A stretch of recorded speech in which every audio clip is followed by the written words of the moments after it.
بسم الله الرحمن الرحیم د شپږم کلاس جنرال ساينس 3 نمبر یونټ مونږ شروع کړی دی. اوس نننی چې کوم ټاپک دی نو هغه په نیوټرینټس کې په غذا کې چې کوم بیلنس ډایټ دی متوازن غذا ده، په هغه کې بل یو جز وایو د متوازن غذا. یو ته مونږ ویلې د کاربوهایډریټ، دغه یو جزو د متوازن خوراک. د متوازن خوراک دویم نمبر جز چې کوم دی نو هغه دی پروټین. نو پروټین څه شی وستا وایو؟ نو فودز دیٹ کنسیسټ اف پروټین انکلود چیکن، هغه خوراک چې هغه مشتملي په پروټینو باندې، نو په هغه کې شامل دي انکلود دي پکې چیکن چرګ، لینټلز دالونه، فش مایع، میټ غوښه، هر قسم غوښه چې لکه چرګ غاټه ده، ایگز انډې، نټس مونګفلي، بینز لوبیا اټسټرا وغیره، غوزانو، بادامو، دا هر څه چې دی نو دا په څه کې شامل دي؟ دا په پروټین نمبر په پروټین ګروپ کې شامل دي، چې د خوراک هغه ګروپ چې هغه پروټین دی، او دا د متوازن غذا لپاره یو اهم جز دی. نو اوس دا خبره کوي چې پروټین آلسو پرووایډ انرژي. د پروټین چې وای دی نو دا انرژي هم ورکوي، طاقت هم ورکوي وجود ته، بټ مینلی لیکن بنیادی کاردار اټ پلیز دا ادا کوي ان امپارټنٹ اهم رول کار ان میکینګ اپ باډي سیلز اینڈ مسلز، د وجود خلیې او پټې جوړوي. لکه دا پروټین چې وای کوم دی نو دا خو طاقت او انرژي هم ورکوي وجود له، خو اهم کاردار مین کاردار چې دا د وجود خلیې او پټې جوړوي. بنیادی کاردار لکه انرژي چې کوم دی نو دا خو کاربوهایډریټس ورکوي. تاسو ویل پروټین څنګه ورکوي؟ نو پروټین هم انرژي ورکوي. دا مستوي چې کله ضرورت وي، انتهایی سخت ضرورت وي، تاسو کاربوهایډریټ نه ملاويږي، نو بیا پروټین انرژي ورکوي. نور د پروټین کار انرژي د ورکولو نه دی، د پروټین کاردار چې دا بستا د وجود حصے جوړوي، لکه سیلز، خلیې او مسلز او پټې او نوکان او ویښته، او دا هر څه جوړیږي نرسن جوړیږي، دا د پروټین نه جوړیږي. غوښه چې ستا په وجود کې جوړیږي. اټ هیلپس ټو بیلډ باډي ټیشوز، دا د دې خبرې مدد کوي چې جوړ کړي د وجود ټیشوز، جوړ کړي هارمونز اینڈ انزایمز، دا کیمیکل دي د هارمونز او انزایم، داسې څیزونه دي په وجود کې چې دا ډېر کارونه اسانوي. لکه د انزایم به زه تاسو ته یو اسان مثال داسې درکمه چې په معده کې زمونږ معده چې کوم ده په دې کې ډایجسټیو انزایم دي او د خوراک په هضم کولو کې کار ورکوي. دا داسې اوبه غوندي، لکه ماشومان ته داسې زه اکثر په خپل کلاس کې دا خبره کومه چې دا انزایم او هارمونز داسې څیزونه دي لکه داسې رطوبت شانتي، داسې اوبه شانتي معمولي غوندي په وجود کې خارجيږي د ټیم د ضرورت سره، او دا زمونږ ډېر کارونه اسانوي. نو دا پروټین چې کوم دي، پروټین ولا خوراکونه چې کوم دي نو دا ټیشو جوړوي، سیل جوړوي، مسلز پاټي جوړوي، هارمون جوړوي په وجود کې، او انزایم جوړوي. دا انزایم او هارمون کیمیکلز دي، کیمیایي څیزونه دي. بل اټ ساروز دا مدد کوي ایز ا فیول سورس پر سیل، دا د خلیو د پاره چې دی نو د فیول سورس کار کوي. فیول سورس دی ته وایي چې انرژي ورکوي خلیو له.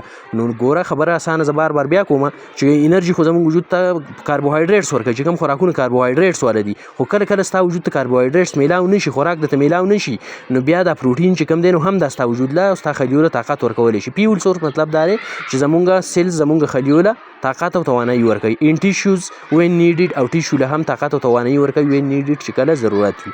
نور د دې ضرورت دغه پورې نه راځي چې څو پورې ته کاربوهایډریټ والا خوراکونه کې، دا چې انتهایی اشد ضرورت شي کله بالکل کاربوهایډریټ والا خوراکونه ته نه کړي، نو بیا به اله د پروټین چې دی نو دغه کار کوي چې سیلز او ټیشوز ته به طاقت ورکوي. فیول سورس د طاقت ذریعه ته وایي. پروټین ډیفیشنسي چې په پروټین کې کله کمی راشي په وجود کې مې کاز، نو دا به سبب جوړیږي ډیفرنٹ ډیزیزز د مختلف بیماریانو، لایک لکه کواشیورکور، دا بیماری ده کواشیورکور، میراسمس او کواشیورکور چې کوم دی دا نوم لږ ګران دی. دا دوه بیماریانې ډېرې وجې نه کېږي، دا داسې بیماریانې دي چې دا خاص کر په ماشومانو کې کېږي. کواشیورکور چې کومه بیماري ده نو په دې کې ماشوم خېټه غاټه شي، ماشوم زیړ شي، هسې خېټه راوپړسېږي، یا کله کله چې دی نو پنډه هم ډېرې وپړسېږي، خو طاقت پکې ډېر نه وي، ځکه چې د پروټین کمی ورته راغلی په ورکوټوالي کې، کنه د مور پی ورته صحیح میلاو شوي. یا بل څه مسله میراسمس چې کوم دی نو په دې کې د وجود د پوستکي چې دی نو دا هم تک زیړ ښکاري، ډېر زیات کمزوری، ویښتې هم کمزوري، او په دې کواشیورکور کې چې کوم دی نو په دې کې هم د ویښته ډېر زیات کمزوري او خېټه راغټه شوي، او په دې میراسمس کې چې دی نو هډوکي هم ډېر زیات کمزوري، که نو سلو گروت. بل خبردار چې پروټین کمی کله راشي نه، خو دغه دوه بیماریانې کېږي. بل سلو گروت، انسان به غټېږي نه صحیح، گروت او غټېدل به ډېر زیات کمزوري، زر به نه کېږي، ډېر په قلاره به وي. سویلینګ پړسېدلو ته وایي، پړسوب ته. نو تاسو ته مه وایي چې خېټه به راپړسېږي. فیټي لیور، د دې د اینې ټیسټ چې ته کله کوې نو د دې د اینه به داسې راځي چې یاره په دې کې چربي سیوا ده، لکه ده به پروټین کمی به ورته درته راغلی نو چربي به سیوا شي. سکین ډیمیج، د ده د پوټه کې به هم خرابېږي. discoloration of hair and more infections. بل خبره به دا چې د پروټین کمی کله راشي نو د دې د ویښتو رنګ به بدلیږي، ویښته به تک داسې ستره غوندې سوربخن خړ غوندې شي. او بله خبره دا ده چې نورې بیماریانې پرې هم په اسانه باندې اټیک کوي، ایمیونټي سیسټم مدافعتي نظام به کمزوری. سورسز اف پروټین ریچ سورسز اف پروټین د پروټین د ټول نه غټې او ښې ذرې کمې دي. انډې ورکړله ډرای فروټس چې څومره ټوټل تا ته په نظر باندې راځي ته خورې نو دا د پروټین ذریعه د انډې دي، مایع دی چې څومره غوښې دي دا یې ورکړلي. او کیلې مو څه ورکړله، مڼې مو څه ورکړله، هغه راښکاري په دې تصویر کې. نو دا مڼه او کیله چې دی نو دا خاص کر دا کیله خو پکې نه ده، دا کیله خو کاربوهایډریټ دي زیاتره، خو دوی دلته تصویر ورکړی دی نو دا په پروټین ګروپ کې نه دی په کار. په پروټین ګروپ کې دا نور څیزونه په کار دي، دا غوښې او دا انډې او دا دالونه او میان، دا چې دی نو دا پروټین ګروپ دی. اوس تاسو ته دا خبره کوي وای ډو یو نو تاسو ته پاته را انیمل فود لایک میټ لکه د زناور چې کوم خو د زناور چې کوم خوراک حاصلېږي لکه غوښه، پیش مایع، پالوټري لکه چرګانو. پالوټري څه ته وایي؟ فارمونو کې چې کوم چرګان کېږي که نه، فارمي چرګان. ایګز اینډ ډیری کنټینز مور پروټین ایز کمپیر ټو د پروټین دیټ وی ګیټ فرام پلانټس لایک ویجیټیبل هول ګرین سیډز اینډ نټس.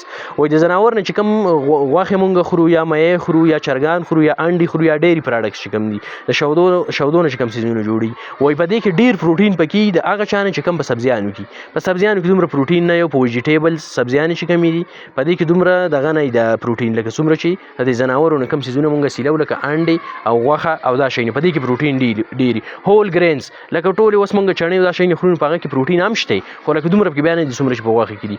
سیډز تخمونو والا چې کوم دغه دي لکه مونږ یې خورو که نه، اینډ نټس او چې کوم مونګفلي وغیره بادام او دا شی نه دي په هغه کې پروټین هم شته، خو کمپیر ټو که موازنه مونږ چا سره وکړو چې د زناورو نه مونږ کوم شی نه حاصلوو په نسبت د بوټو نه زناورو پکې پروټین ډېر دي.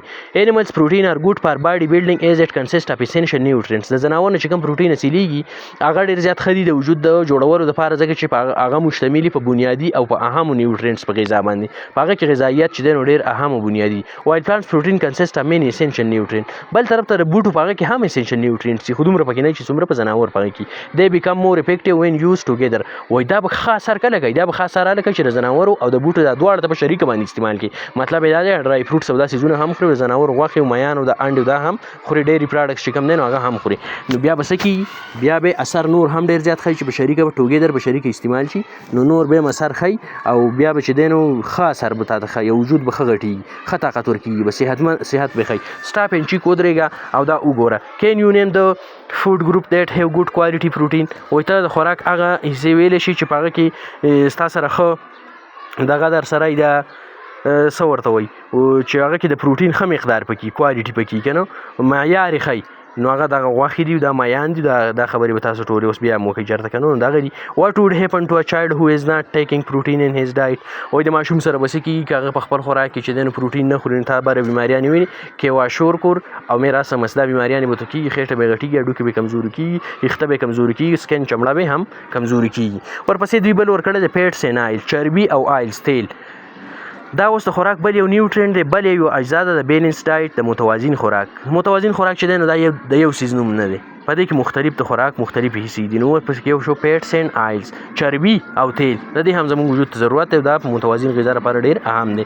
وایي سیډز تخمونه چې کوم دي، نټس مونګفلي چې کوم دي، ایګز انډې ډېرې پراډکټس اینډ اولوي آیل آر ریسورسز اف پیټس. دا د چربۍ ذریعې دي، لکه تاسو که وګورئ ډرای فروټ چې خاص کر کمي نو هغه داسې غوړ شانتي وي که نه، یا اولوي چې کوم د زیتون تیل دي. اولوي آیل څه ته وایي؟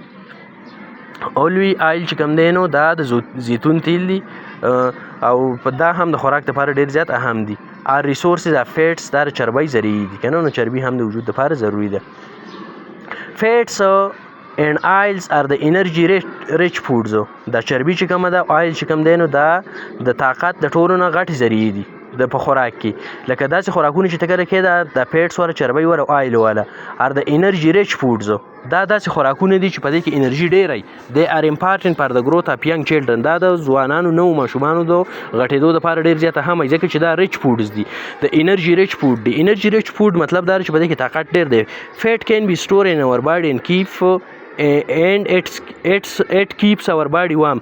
دا پیټس چې کوم ده دا پیټ چربي چې کوم ده دا زموږ په وجود کې راجمع کیږي او زموږ وجود چې دی نو ګرم هم ساتي په یخنۍ کې. بیا د healthy pets help to improve your brain function. صحتمند چې کومه چربي ده نو دا ستا د دماغ او کارکردګي هم ښه کوي. deficiency of pets may cause infections او چې کله د پیټس د چربۍ کمی راشي په وجود کې نو دا بیا بیماریانې هم خوري. skin and hair problems د چمړې او د ویښتو مسلې جوړوي. خو لکه اوس نن سبا چې دا کومې چربیان دي دا نه یادوي چې انسان چې دی نو 200 کیلو شوی دغه چربي نه یادوي چې مسلې پړسېدلي کاربوهایډریټ ډېر خوري داسې نه د دې لپاره خاص یو مقدار ده چې هر په هغه مقدار کې به ته خورې نو ستا وجود ته ضرورت دی چې ته اوس دومره اوورلوډینګ وکړي چې ستا وجود ټول پیټ شي نو ستا خو به د وینې رګونه هم تنګ شي بلډ پریشر به درته کېږي نو دغه نه یادوي. خو په یو خاص مقدار کې بیلنس ډایټ به داسې شي په هغه کې متوازن خوراک وایي دې ته چې په خاص مقدار کې به زموږ سره آریا وجود وي. د دې خوراک د اجزا چې کوم دی نو دا په یو خاص مقدار کې زموږ سره موجود وي نو دا ته بیلنس ډایټ وایي. ورپسې دوی ورکړی دی ښه نو هغه دی ویټامنز اینډ منرلز. ویټامنز او منرلز نمکیات چې کوم دي که نه نو داسې شی دي اوس نیوټرینټ دی ویټامنز او منرلز دا یې په دې چارټ کې ورکړي یو ټیبل یې جوړ کړی دی فنکشن د دې کار به صحیح دی یو ویټامنز او منرل. ډیفیشنسي ډیزیز چې کوم کمی راشي کومې بیماري به ترې کېږي سور ذریعې به یې صحیح شي کمی یې پوره کوو او خورو یې خپل وجود له دغه ورکوو. نو دوی نمبر 1 ورکړی دی ویټامن ای د یو طرف ته ویټامنز ورکړي او بل طرف ته 2 ورکړي کیلشیم او آیرن دغه منرلز دي او ویټامن ای بی سی او ډي ورکړي که نه بي پکې نشته ساري ای سی او ډي ورکړي. نو دا اوس وایو چې د دې فنکشن څه دی. نو نمبر 1 موږ دا وایو چې په ویټامنز کې ویټامن دا او دا ویټامنز او دا منرل څه شی دی دا بیلنس متوازن خوراک بیلنس ډایټ د متوازن غذا اهم جزونه دي. نو ویټامن ای د دې فنکشن سره کار یې څه دی امپروو یور نایټ ویژن ستا د شپې نظر تیزوي ان آی سایټ او ستا د سترګو نظر تیزوي بس خبره دار چې ویژن دا ستا نظر تیزوي ویټامن ای. بل انهانس امیونټي ټو انفیکشن ستا مدافعتي نظام دا سیوا کوي انهانس کوي د بیماریانو خلاف.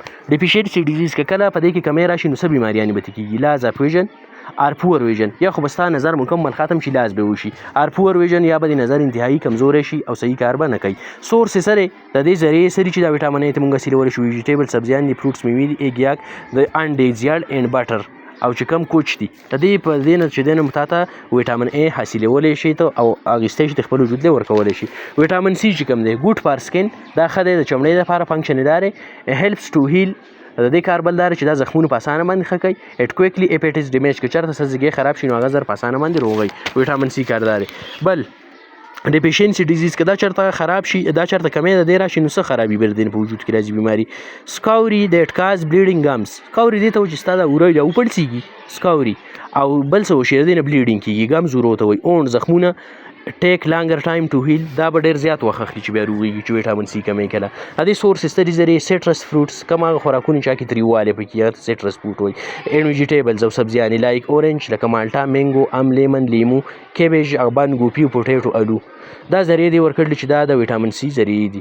دا پوټیټو خو ما تر اوسه پورې ځان په خپله پته نه و چې دا ویټامن سی ذریعه ده ځکه چې دا خو کاربوهایډریټ دي زیاتتر خو دوی په دې کې ورکړی دی نو بس ټیک ته دغه به هم وي. نو هغه خوراکونه چې تروشنتې خوراکونه نو هغه به زمونږ مدد کوي او د دې ورو د زخمونو نه او د غاښو د ورۍ ته چې کوم زخمونه یا زمونږ په وجود کې نور کوم زخمونه وشي دا به په اسانه باندې بیا ښه کېږي. دا د دې ذریعو نه د سورسز نه ته پوره کولی شي. ویټامن ډي هیلپس ټو میک بونز د دې کار دا دی مدد کوي چې هډوکي جوړ کړي انټي ته غاښونه سټرانګ مضبوطې جوړ کړي. هیلپس ان ابزارپشن اف کیلشیم بل خبردار چې ویټامن ډي په وجود کې دا کیلشیم ابزارپشن کوي چې کوم خوراکونو کې کیلشیم هغه جذب کوي د وجود لپاره. که ډیفیشنسي پکې راشي نو څه چل به کېږي کاز ریکټس ان ویچ بونز بیکم ویک اینډ بینټ ریکټس داسې بیماري چې د هډوکي انتهایي نري شي کمزوري شي ورکاږه شي بینډ شي نو دا به د کمی کله راشي د ویټامن ډي نو په وجود کې به دغه اثرات دا بیماري وي. د دې سورس ستري ډېري پراډکټس هغه څیزونه چې د شودو نه جوړي ماسته او شودو دا پنیر ایګز انډې لیور کلیجي اینا چې ورته موږ وایو اینډ فش آیل او د ماهي تیل سن لایټ او د نور رڼا دا نور رڼا پکې قدرتي یو څیز ده چې ستا نه فیور روپۍ هم نه ځي بې پیسو دی نو دا د ویټامن ډي ذریعې دي دا ستا په وجود کې ویټامن ډي جوړوي نو ستا هډوکي به هم مضبوطي بیا د هډوکو دردونه به درته هم نه راځي. هډوکو دردونه چې زیاتره راځي نو ویټامن ډي د کمی ډیفیشنسي له وجې نه راځي. منرلز نمکیات یا معدنیات ورته هم وایي خو نمکیات دي دلته نو کیلشیم او آیرن کیلشیم دی او آیرن دی. میک کیلشیم څه کار کوي د فنکشن سره میک بونز هډوکي جوړوي.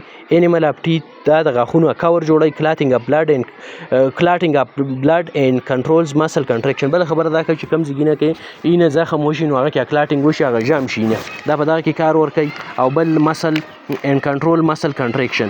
او دا مسل چې دی نو دا دغه نه راټول چې دا مسل چې دی نو بالکل لا خراب نشي که نه د کنټریکشن نه بچ کوي که نه کنټرول کوي قابو کوي چې مسل کمزوري نشي. پور سکیلیټل گروث که د دې کمی راشي نو ستا ډانچه به صحیح نه غټېږي. اسټیوپوروسس د هډوکو بیماري ده جوړونه دا به ته کېږي. اسټیوپوروسس بونز اینډ ټیت بیکم ویک هډوکي غاښونه به دې کمزوري شي. د دې کمی به څنګه پوره کوي سورسز سره ذریعه ډیری پراډکټس چې هغه څیزونه چې د شودو له مستو نه حاصلېږي. ګرین ویجیټیبل شنې سبزیانې لایک سپینچ لکه پالش اینډ ایګز او انډي د دې نه ذریعه ده چې دا ته کمی پوره کولی شي. منرلز څه شی دي؟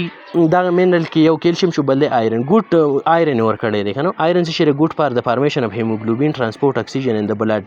دا آیرن چې دی نو دا ضروري دی ښه دی د چا لپاره د جوړولو فارمیشن د هیموګلوبین دپاره. د هیموګلوبین یو پروټین دی د سترې اینې حصه ده او دغه کار څه دی ټرانسپورټ اف اکسیجن ان د بلډ په اینه کې اکسیجن ګیز وړي. نو د دې لپاره آیرن ضروري دی. که ریډ ایفیشنسي راشي نو څه به وشي؟ انیمیا د سترې اینې کمی به راشي. ویکنس نو کمزوري به کېږي. پیټیک ستړیوالی پیل کمپلیکشن او چې ورته ګوري انسان به تک زیړ ښکاري.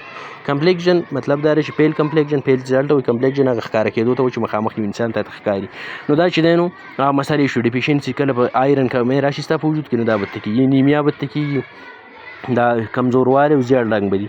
سورسز سري لیور ته چې اینا خوري میټ غوښه فش مې ایګز انډي نټس مونګفلي او بادام وغیره. هول سیرلز اینډ ګرین ویجیټیبل. بل خبره دا چې هول سیرلز هسې غلي وخوري دا دانې لکه چڼې او لوبیا او دا شیانات هول سیرلز وایي. اینډ ګرین ویجیټیبلز او شنې سبزیانې خوري نو د آیرن کمی به پوره کېږي. نو تاسو ته پته هیموګلوبین ایچ بی اس په بریکټ کې ورته لیکلی. ایچ بی ایچ بی مطلب د هیموګلوبین از ا پروټین. دا یو پروټین دی ښه دا خبره د پروټین نه وانه ده. نو هیموګلوبین ځکه یو پروټین دی او دا آیرن دی که نه. فاوند ان د ریډ بلډ سیل دا په سره اینه کې دیټ کیری اکسیجن ان یور باډي چې دا ستا په وجود کې اکسیجن وي. اینډ ګیو بلډ اټس ریډ کلر دی د اینې د سور رنګ ورکړی. هیموګلوبین لیول ویری فرام پرسن ټو پرسن. د هیموګلوبین دا لیول چې دی داسې پروټین دی چې په سره اینه کې اینې د سور رنګ ورکړی او اکسیجن ګیس زموږ په ټول وجود کې رسوي هر ځای ته.